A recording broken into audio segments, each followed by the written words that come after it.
Multiplication of vectors. With this video, we are trying to analyze how the parallel vectors are linked with one another.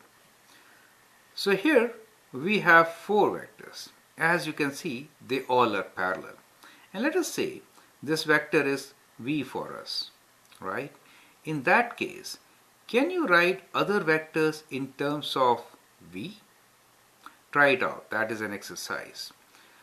So when you do that, you will find that all other vectors are scalar multiples of the given vector. So we can conclude from here that parallel vectors are scalar multiples. That is one thing we can conclude. Another thing which we can conclude here is that parallel vectors are collinear.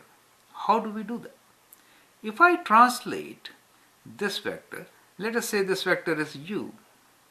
If I translate u towards v, then we will find that it can perfectly overlap, align itself in the same line. So they are collinear.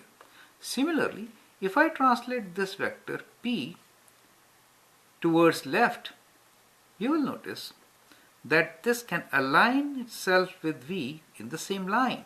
So they become collinear.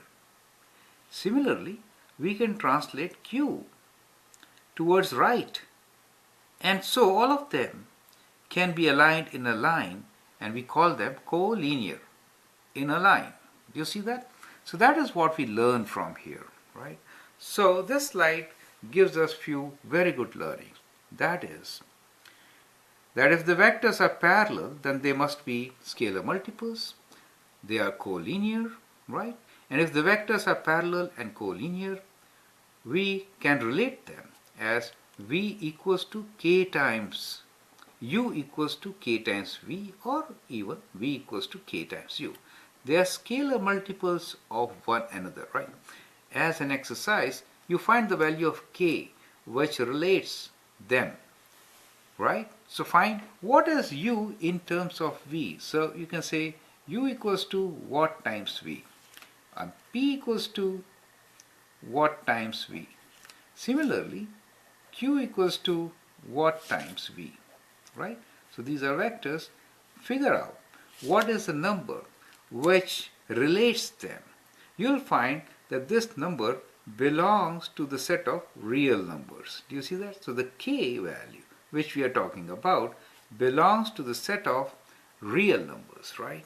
So we call them scalar multiples. So that is the concept behind scalar multiples. We are saying k is a scalar quantity. Scalar means not having direction, only magnitude. That is scalar for us, correct? So we extended the definition of scalar to include all real numbers, right? So you'll find k is a scalar quantity, correct? And so we call this as a scalar multiple, right? So it becomes a scalar multiple. So from now onwards, when you see parallel vectors or collinear vectors, then you know that there is a real number k which relates them, right? So that is an important conclusion. We are going to utilize this conclusion to solve many problems. Thanks and all the best.